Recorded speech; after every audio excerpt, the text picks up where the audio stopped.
morning, everybody. It's the next day of bread. So, I guess one thing I didn't mention is that sourdough bread takes a little longer than yeast bread. It's totally worth it because it develops a great flavor profile. And again, you don't have the yeast, and some people don't want that. So, anyways, that's why I start mine typically the night before, usually around 6 o'clock. And that allows me to do the 2 hours of kneading in between and then let it rest overnight. So the big reveal after resting overnight, look at that. Look at that. It looks great. So, and the nuts got really incorporated well. It's bouncy, it bounces back. We're not going to deflate this like typical bread. A lot of people would want to punch it down if you've done bread in the past. You just kind of tip it out, and it just kind of flops out. So it's pretty simple, and that kind of helps deflate it right there. But this next step is when we put it into its vessel that it's going to bake in.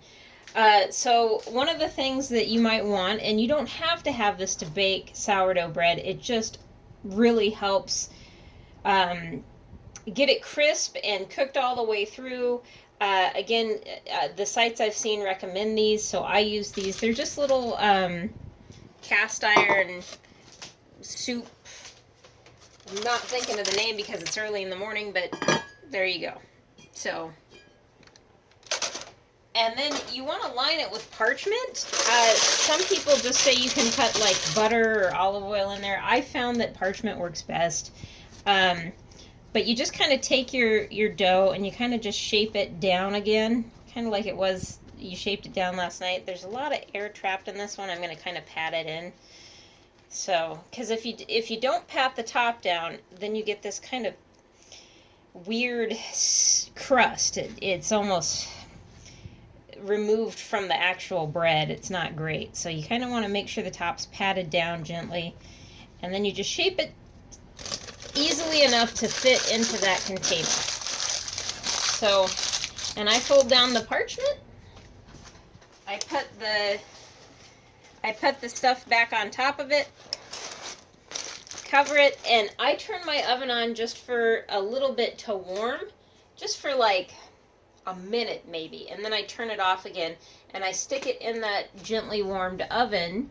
Make sure you turn it off though, because you don't want a mishap. Trust me, everything I could have done wrong learning how to make sourdough, I've done wrong. Forgotten salt, left the temperature up too high, put this in a hot oven that shouldn't have been hot when I was letting it rise. So don't feel bad if you make mistakes. That's one of the fun things about sourdough, is you get to learn and grow with it.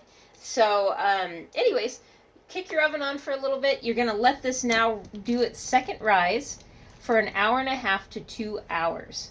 So, leave it in a warm oven, hour and a half for 2 hours, but make sure that oven is off. Anywho, that's about it. And I'll see you guys back here in a little while, and then we'll do the slices on the bread, and I'll talk about the temperatures that you want to cook it at.